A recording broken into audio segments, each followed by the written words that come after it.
as promised, here are the quinoa rotis. Quinoa flour. Ingredients. Always read your ingredients, especially when you're gluten-free, because you never know what is in there. Gelatin can also have gluten or some stabilizer which is not good for your gut, and if you're trying to heal your gut, you want to make sure you have pure ingredients in there.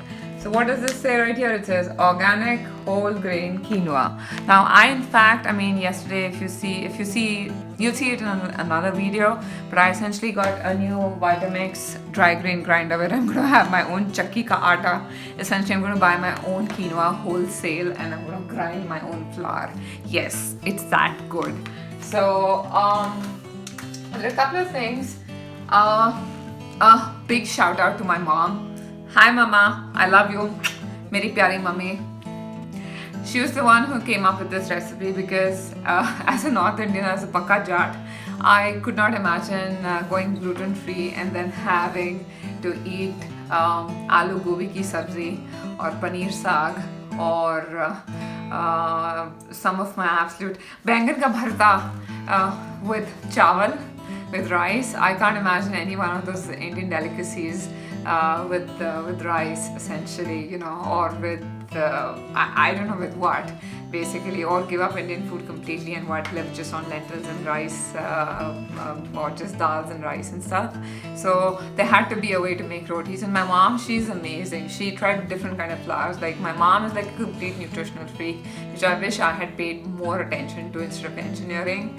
I still have a freaking math brain because I have a ruler right behind me to tell you what diameter the rotis turn out to be. Having said that, yes, and the gas is on. I kept it so that it preheats and everything.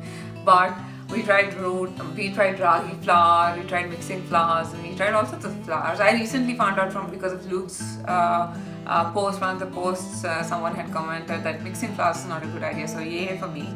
We just went gluten-free, we just went with quinoa. So basically what you see right here is, and my mom is very strict about this. This is one of the, when you are an international student who comes from India for your masters to the US, you come with your katoris and everything which are inscribed with your name. So I'm supposed to use this 1 cup, your Indian steel cup that you get where you get your name. So this one actually has my dad's name on there. If you close up on there, you can see Surendra Chaudhary. That's my dad's name, actually initials. So I'm just trying to tell you that that's the rough measurement that you're going to take. So 1 cup of this is going into this bowl of mine, and I'm supposed to take 1:2 a cup of water. Similarly, I've got 1/2 cup of water right here, and I kid you not, it sounds ridiculous that just this much amount of water is going to make a roller dough out of here. But what we're going to get is, according to my mom and according to when I tried with her, and fingers crossed, I hope it turns out the way she made it, we're going to end up with 4 balls of dough, and I'm going to be able to roll out the dough. The dough is really sticky and delicate, so I'm going to need extra flour just to help flour my surface essentially while I work with the dough. And what I use for my convenience is, if you look at my kitchen surface, it's a tiled area, and it's this square tile that I try to get my roti as round as possible. It's ignored the dirt, it is ground the way it is. And if you look at it, it is a 6-inch diameter that the roti is going to end up being. So it's going to kind of be my palm of my hand. That's how big the roti is going to be, and that's how great it stays, and that's how we stay with it. So what I'm going to start doing is, I'm supposed to, according to mom, she took a tiny spoon. I don't know why Mama took a tiny spoon, but Mama took a tiny spoon and then she went around. Himanshu, you can come over, baby. She took a little bit of water at a time, and she was like mixing the water a little bit at a time, and she just kind of kept mixing it, and she's like, she made a couple of points. Like she kept saying that, you know what, you're gonna want at a certain point, you're gonna think that, oh, you know what, the dough is not the dough is still not wet enough, so I should add some more water, or let me warm up some water, let me do one of those things. But no, stick with this recipe, because apparently the dough starts releasing water, and that's why this dough does not need to rest. You start making your rotis right away, which is a very interesting fact. Another thing I learned was the rotis cook really quickly. So hey, great for moms on the go who are trying to be gluten free, because well, you're not going to have to spend waiting for your roti or chapati to be done on one side or the other side. So you're seeing like tiny balls. I'm just being a little more careful, because I'm literally making the atta for the first time, and I don't want mama embarrassed because of me. She's like, it's when you have genius parents, right? You like, I think you have a little bit of an anxiety, like I really don't want to disappoint my mother. Yeah, she's superwoman. I mean, she took care of me when you guys saw the video. I've had some terrible times health wise in the last few months, and my mom has been an absolute rock star. She came all the way from India.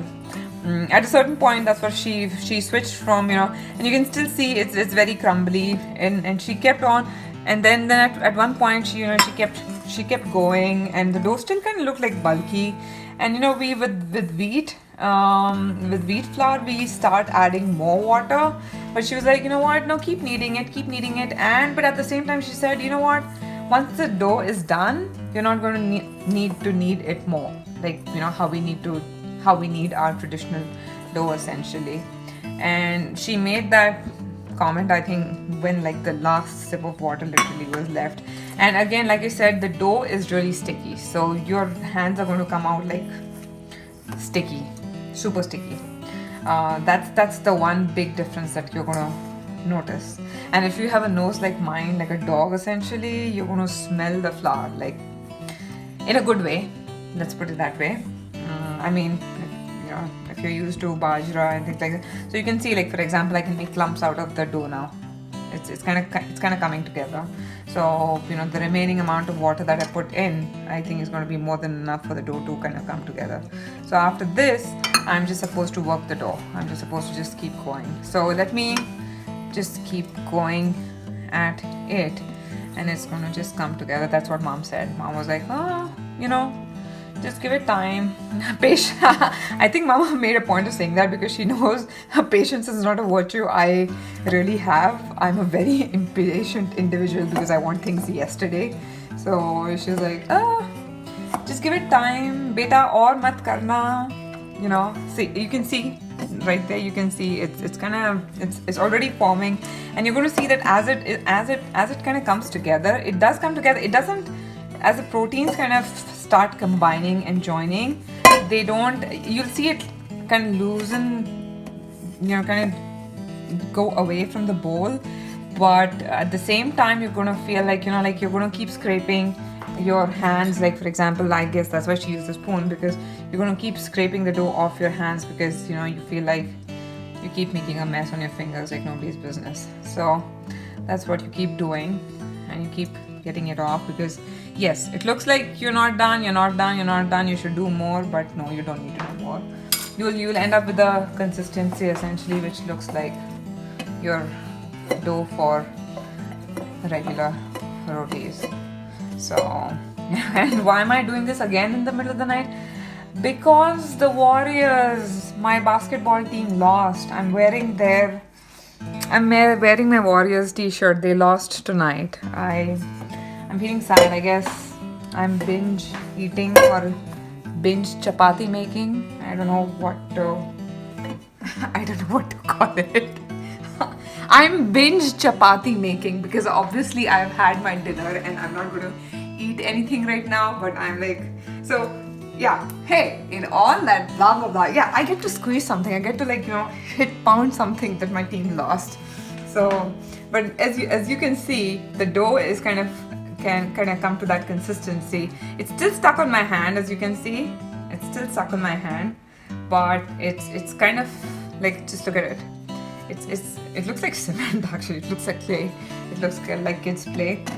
You can see that the bowl is pretty clear. Like if I were to put it in there, I'm gonna have a pretty clear bowl. I think that's what my mom had.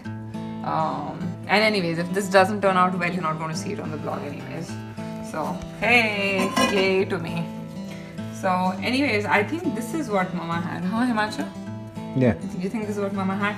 So what I'm going to do is, I'm not going to be the wonderful, I'm going to let my engineering brain take over at this point and actually literally go and chop this into 4 equal parts, because I don't feel like very optimistic after my team failed today. I'm going to actually use a butter knife and cut my dough into 4 halves, because mummy, you said it makes 4 rotis, and I'm going to cut it into 4 halves, and that's where I'm going to start. Now before I start, I'm just going to quickly wash my hands. Just okay. So we have our 4 pieces of 4 roughly chopped things, and we've got our dusting flour. Mommy was very explicit in telling me to flour my surface first and also flour my hands. And then the thing is, the dough is quite delicate. You want to roll it, and you keep rolling it as much as you can, and you're going to slowly flatten it out as much as you can. And you're going to keep turning it the way I'm turning it, and keep turning it and try and expand it as much as you can in your hand before it goes onto the onto your flour surface. So, and like you're coming here, so you're kind of like, you're just kind of like maybe like a bhakri as much as you're doing, you know, that's what you're gonna kind of do. So that's what I'm doing.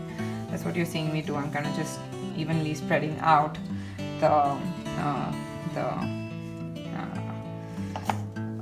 the flour before I go on with my rolling pin. And now for my aha moment, now goes my pin. So I can do that, and there you go. I'm able to move it, and it'll be an interesting time if I can actually make a circular roti, because guess what? Never learned how to cook until I ended up with digestive issues. Don't make the same mistake. Learn how to cook. It was one of the things that we would want to do, to eat, which means to cook. Not out of a can, but make what we eat essentially. So if you see, I've kind of roughly, I forgot to flour the surface, but I'm gonna put a little bit just on this side.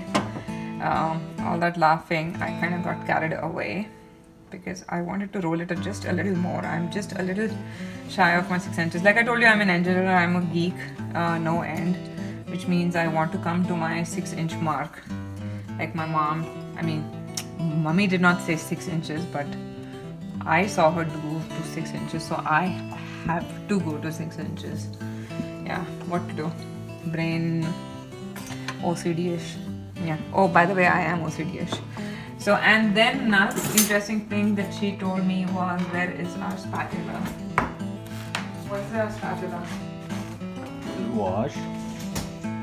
Okay.